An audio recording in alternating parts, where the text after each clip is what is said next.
Social media erupted recently when a false rumor spread that Clark was buying the Salisbury House and Gardens in Des Moines and converting it into a homeless shelter. The Des Moines Register had to step in and clear the air. The story was completely fabricated, but this wasn't an isolated incident.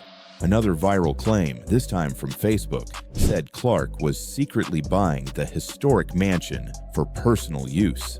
WHO13.com confirmed there was no truth to that either. These kinds of false headlines show just how extreme the public obsession with Clark has become.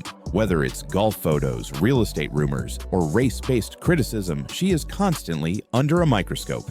And while Caitlin Clark never seems rattled publicly, you have to wonder what this level of constant attention really feels like behind the scenes. Which is completely strange to me, bro. And it's just weird, dog. It's just weird to me that they would say this about Caitlin Clark. Hell, because whoever they plan is going to get the views too. So, like, the non-Caitlin Clark games continue to rise. They don't rise to the level of Caitlin Clark games, but the non-Caitlin Clark games continue to rise, and people keep fighting over the context. And the way I've tried to put this is there is no with and without Caitlin Clark. It's not like it does this with Caitlin Clark, it does this without Caitlin Clark. It's all in conjunction with Caitlin Clark. Kira K. Dixon, and today Caitlin Clark is under the umbrellas. Welcome, Caitlin. Thanks for having me. Excited to be here. Well, I heard that it's your first time at Augusta National. So what are the impressions so far? Oh gosh, I mean, like, this is a place that's on literally everyone's bucket list. Was top of my bucket list. Caitlin Clark is everywhere, but not everyone is happy about it. She's getting ESPN to break records for preseason coverage. Bettors are backing her Indiana Fever to win it all, and even her fashion choices are making headlines. I mean, it's common sense, right? That when a whole bunch of new people join, in large part because of Caitlin Clark, they then get interested in other things. They then start following other teams, and the platform then becomes bigger for new stars to rise. Because as much as the league says it wants parity, it's clear they're building their brand around one name, one player, one phenomenon. And her name is Caitlin Clark. Caitlin Clark didn't ask to... But here's the twist. The more successful Caitlin Clark becomes, the more the league will have to answer for the choices it's made. About who gets promoted, about who gets paid, about who gets protected, and who gets left behind. And with the Fever now favored by bettors to make a deep playoff run, with ESPN giving her the platform, and with the league's future literally riding on her shoulders, the question is no longer can she handle the pressure. Caitlin Clark doesn't just play basketball, she dominates headlines. And not all of them are about the game. But one of the more unexpected headlines came not from the court, but from the Masters. Yes, the golf tournament. Photos of Clark in a sleek black outfit at Augusta went viral, with men's journals saying she turned heads. While some praised her for breaking into another traditionally male-dominated space, others accused her of attention-seeking. It seemed even Clark's wardrobe choices were now open to public debate.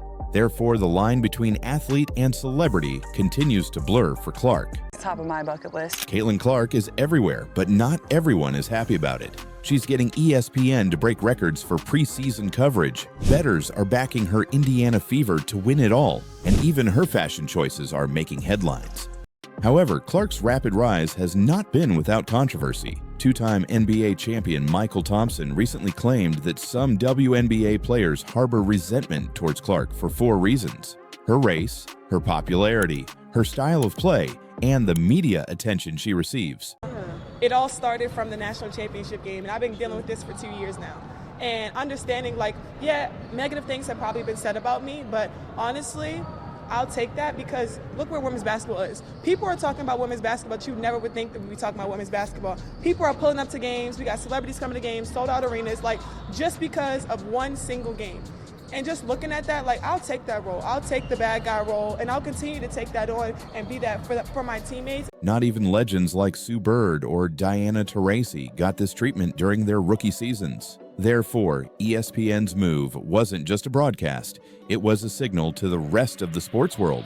Caitlin Clark is the draw now. It is no secret that the Indiana Fever are by far the most popular team in the WNBA, and I'm so glad that we are finally just, I don't know if admitting it is the right word, but they're finally the face of the WNBA. But here she is, whether the league is ready or not. And the spotlight isn't going anywhere. As the season approaches, every move Clark makes will be under a microscope. Every pass, every tweet, every post-game comment, scrutinized by teammates, fans, and critics alike. The WNBA has never seen a figure like her. Not someone with this much market power. Not someone who could shift an entire media landscape with one broadcast deal. Not someone who could break Vegas. But it's not just what she's doing on the court. It's what she's representing. A shift. A disruption, a future that looks different than the past. Players from past generations built the league through struggle, resilience, and unity. They didn't have primetime games or billion-dollar networks backing them. They carved out space where there was none. Despite the scrutiny, Clark remains focused on her game and acknowledges the challenges of transition. In an interview with Sports Illustrated, she discussed the increased physicality and faster pace of the WNBA, emphasizing her commitment to adapting and improving. Caitlin, slower start than you really got into it. What was your first impression of your first game in the W? I thought it was physical. I don't know, obviously it wasn't like the best start in the first half for myself. When she appeared on My Next Guest Needs No Introduction with David Letterman, she addressed the racial dynamics in the WNBA head-on. She said, "Black women built this league. They deserve all the credit." Clark made it clear she doesn't take her platform for granted and wants to use her voice responsibly. Into the WNBA, like I've said, I feel like I've earned every single thing that's happened to me over the course of my career. But also, I grew up a fan of this league from a very young age. Like, my favorite player was Maya Moore. Like, I know what this league was about. And like I said, like, it's only been around 25 plus years. So I know there's been so many amazing black women that have been in this league, and continuing to uplift them, I think, is very important. And that's something I'm very aware of. In a candid conversation with David Letterman, she acknowledged her privilege as a white athlete and expressed gratitude for the black women who laid the foundation for the WNBA. Clark emphasized the importance of recognizing and honoring those contributions. As the Fever prepare for the upcoming season, all eyes will be on Clark to see how she continues to shape the league's narrative. But it's not just what she's doing on the court, it's what she's representing. A shift, a disruption, a future that looks different than the past. Players from past generations built the league through struggle, resilience, and unity. They didn't have primetime games or billion-dollar networks backing them.